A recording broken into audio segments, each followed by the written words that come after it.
In this video today, I'm going to show you how you can do the child lock on your Bosch oven here. It will stop children accidentally putting the oven on when you don't want them to. So you can see right now that the oven is alive.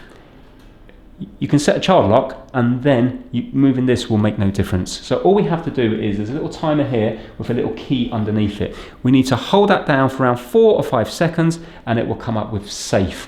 That is the child lock enabled. So I'm going to do that now. Keep holding it.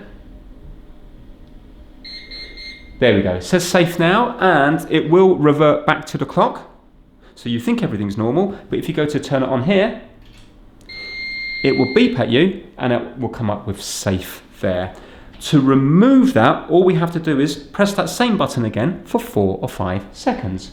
So holding it in again, keep pressing it. And there you go, you can see the oven's now come alive. So every time you want the child lock on, you will have to turn off here and just hold this down and that will enable the child lock. But at least that way then it stops children from coming along and accidentally turning this on and heating up the oven when you don't want it on. And just so you know, if you do have the child lock enabled and you had a power cut, when the power comes back on, the child lock will no longer be enabled. So just keep that in mind. Hope this video has helped you out. Thanks for watching.